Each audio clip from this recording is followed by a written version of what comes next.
भगवत गीता की जानकारी। महाभारत युद्ध के दौरान अर्जुन अपने सामने शत्रु के रूप में अपने सगे संबंधियों को देखकर विचलित हो जाता है और युद्ध नहीं करने को कहता है।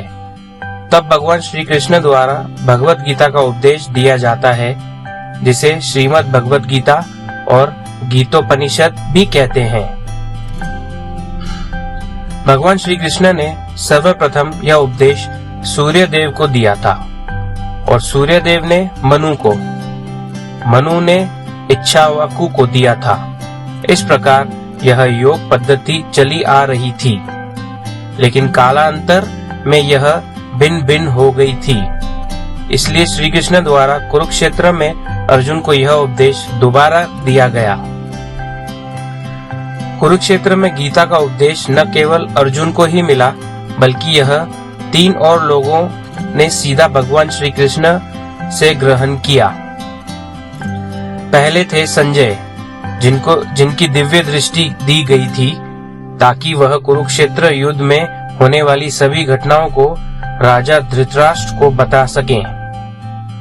दूसरे हनुमान जी, जो कि अर्जुन के रथ पर विराजमान थे, और तीसरे बार्बरिक, जो कि घटोत्कच का पुत्र था। यह सब एक पहाड़ी के ऊपर से देख रहा था। इस प्रकार लगभग 5000 वर्षों पहले भगवत गीता का उपदेश दिया गया था, जिसमें मानव जीवन का सार दिया गया है। भगवत गीता को समस्त ग्रंथों में सर्वश्रेष्ठ माना गया है।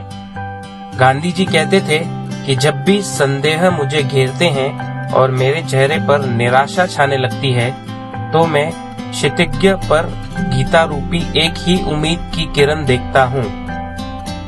और आइंस्टाइन भी कहते हैं कि मुझे अफसोस है कि मैंने अपने जीवन में इस ग्रंथ के बारे में नहीं जाना, वरना मेरा जीवन की दिशा कुछ और ही होती।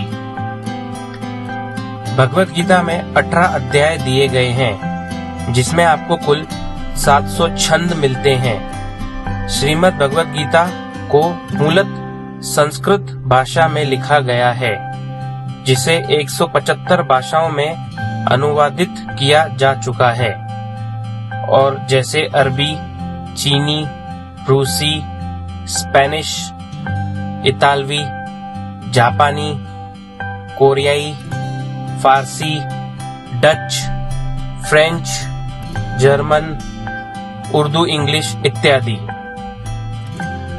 भगवत गीता में 18 अध्याय हैं।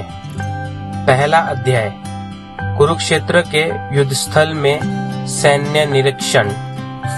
दूसरा अध्याय गीता का सार। तीसरा अध्याय कर्मयोग। चौथा अध्याय दिव्य ज्ञान। पांचवा अध्याय कर्मयोग कृष्ण भावना भावित कर्म। छठा अध्याय ध्यान योग।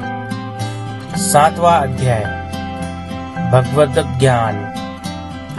आठवां अध्याय भगवत प्राप्ति। नौवां अध्याय परम ग्रह ज्ञान। 10वां अध्याय श्री भगवान का ऐश्वर्य। 11वां अध्याय विराट रूप। 12वां अध्याय भक्ति योग। 13वां अध्याय प्रकृति, पुरुष तथा चेतना। 14वां अध्याय प्रकृति के 3 गुण। 15वां अध्याय पुरुषोत्तम योग। 16वां अध्याय देवी तथा आसुरी स्वभाव। 17वां अध्याय श्रद्धा के विभाग। 18वां अध्याय संन्यास की सिद्धि। तो दोस्तों, गीता के बारे में जानकारी आपको सुनकर शॉर्ट में कैसी लगी, ये हमें कमेंट करके और लाइक करके बताएं। और अगर आपको ये जानकारी सही लगी तो चैनल को सब्सक्राइब करें।